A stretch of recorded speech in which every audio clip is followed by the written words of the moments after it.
Typewriter friends thought you would like to see a nice fall rainy day here in the Ozarks. There's our Table Rock Lake and my flag.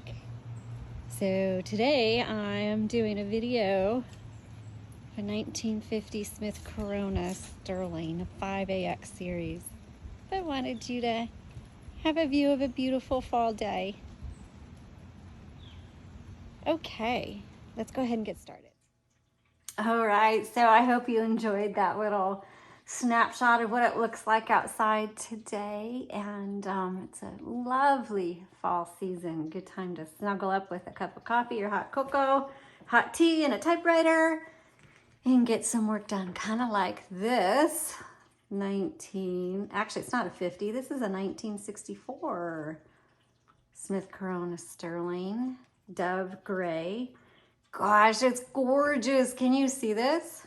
This is a tutorial video though, but at the end of the video, it'll pop up with a demo and you can click on that.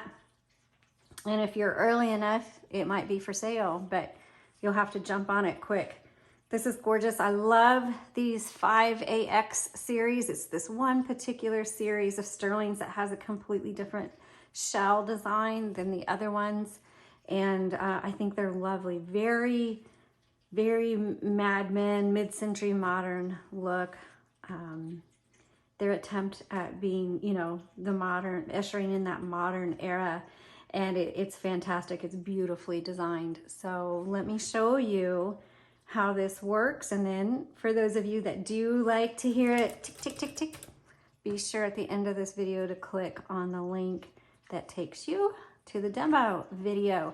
By the way, I appreciate all of you guys. I've gotten to know several of you, and I just love this community of Typosphere folks, and so I just wanted to say thanks. All right, let's start with the back here. So, all right, here is your paper holder. I'm gonna open this up and then tip it forward for you. You shouldn't need to get in there, but this is just good to know if you're gonna clean anything out. But some typewriters, that is where you're gonna find your tabs. For on this typewriter, the tabs are gonna be down here, and we're gonna talk about it in a second. And I just got that dirty, darn. Okay, margins, press, drag, okay. You guys know I like narrow margins. To release your carriage, you just pull this silver lever forward, and it doesn't matter if it's this side or the left side, either one. That one has a nice strong bell. And for those of you new to typewriting, when you hit that bell is telling you you're really close to your margin. And once you hit that margin, the typewriter is going to stop working. So, you know, don't freak out, because if you're not used to typewriters, and that happens, first of all, you're gonna be like, what is that bell? And then your typewriter is gonna stop working and you're gonna be like, oh my gosh, what's wrong with it? You're just at the end of your margin. And when that happens, you hit your return handle, okay? Or if you're in the middle of a word, you hit your margin release, finish your word, and then hit your return handle, all right? Over on the left side, you'll see a 1, 2, and a 3. That is your line selector. So when you hit your return handle, it's going to advance 1 line, 2 lines, or 3 lines, whatever you need. Right here is a paper release. So let's go ahead and load a piece of paper. By the way, this whole area right here is called a carriage. And you've got your roller or platen. Some people say platen. And then also you have a paper guide if you want to use that. That comes in handy if you're doing a multiple page project, because even if you have your margin set, we have a tendency to load our paper in a couple of different places. And so the paper guide will at least have you loading your paper in the same spot so that your margins are the same.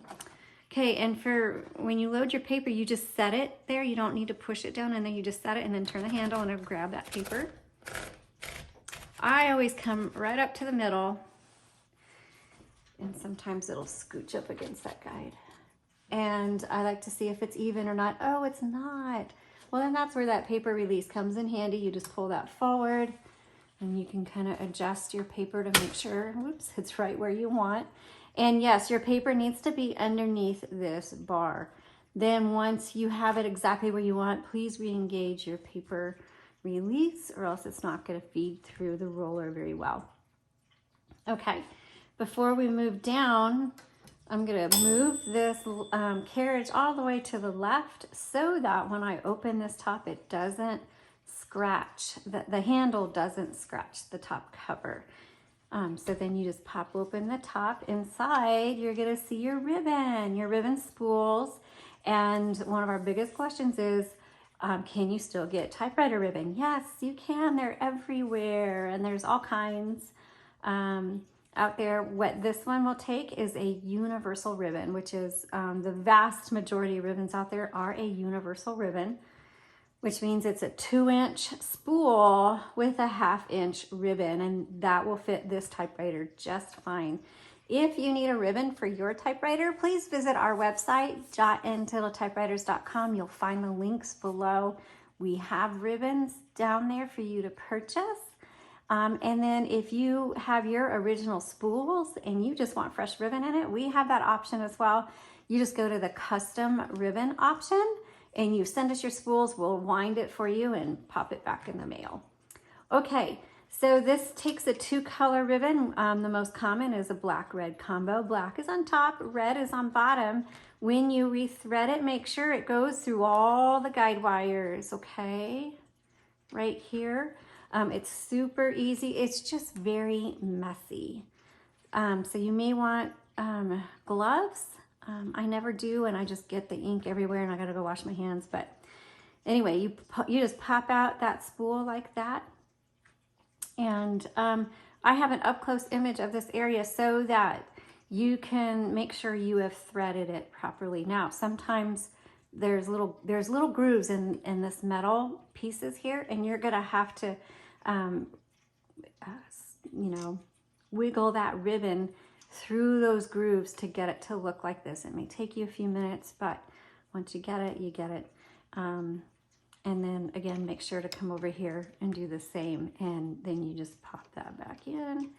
Now there's a little prong that has to go in one of those 4 holes. So it might take you a minute to jiggle it. Make sure that ribbon goes back in there. All right. And then when you get all the way to the end, it's not the end of the ink. You may be at the end of the spool, but it's not the end of the ink. And so all the typewriters come with a manual ribbon reversal, and this one happens to be, here, let me close it so you can see it right here. Okay, it's this one. You just reverse that, and so now the ribbon is reversed. There's another lever here, and this is a tension selector. It just determines how hard these type bars are going to strike your paper. Also, if you want to know what year your typewriter was manufactured, right here on the left side is the serial number, and you just write that serial number down and then go to typewriterdatabase.com and look it up. All right. Okay, now we'll just go ahead and close this. Right here is your color selector. Red on the bottom, black on the top, white is in the middle.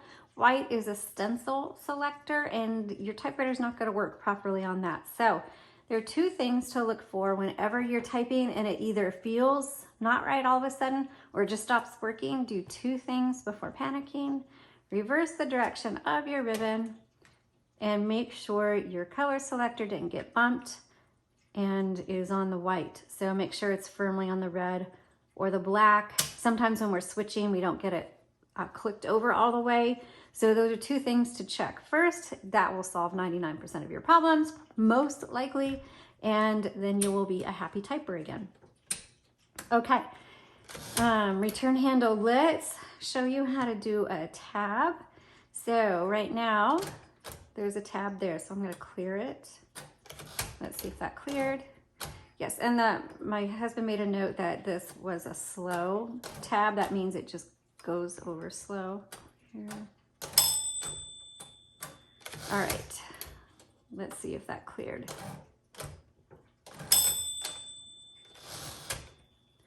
Let's set one here. So on this one, my tab's not working perfectly, but that's just to at least show you how to set the tab on your typewriter. Okay, also a couple more buttons we want to talk about. Here's your backspace. Backspace does not erase. It just, when you make a mistake, you go back and type over it, or you X through it, or you line through it, whatever you want. Typing is messy. And so for those of you who are perfectionists, you may find typing a bit frustrating, but I tell you it's good for your soul because it forces you to accept your mistakes. You can get whiteout if you really, really want to do that, or you can just embrace those missteps, mistypes, and just incorporate them into your writing. Okay, this is your shift, either side. Shift lock is the smaller one. And to release the shift lock, it doesn't matter which one, just press down and that'll release it. We already showed you the tab. The margin release, I can't remember if we talked about it, but you're typing away. There's the bell. It's gonna say, hey, you're at the end of your margin. That maybe you're in the middle of a word or thought you wanna keep going. Okay, so now it's completely stopped on me. It's not going anywhere. So I hit that margin release. Now I can finish that. Now, obviously, when you set the margin, it's because you want your typing to end there. So don't get in the habit of using that on every line, because if you do, you might as well just reset your margin. That's just for the odd times that you're in the middle of something and hitting the return handle is gonna interrupt with the flow of the sentence. So you don't want to use the margin release all the time. Okay, so that is how you use a 1964 Sterling with it's the 5X series. And so if you have a year that's off by a year or two, that's fine. It's still probably going to work just like this. I hope you found this helpful. If so, let me know what you think. Also, give us a thumbs up, a follow, tell your friends about us. We sure appreciate it. And please visit our website and shop our shop.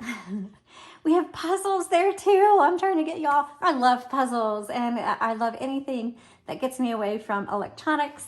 And so buy puzzles because I want to keep offering puzzles, because I'm a puzzle addict and I want to keep buying puzzles. And I wanted to share it with you guys because they're just wonderful. All right, thanks for watching. You all have a blessed day. Check out the video that's probably popped up right now. To watch the demo video, click on that. Click on the round little logo to subscribe, and you all have a blessed day.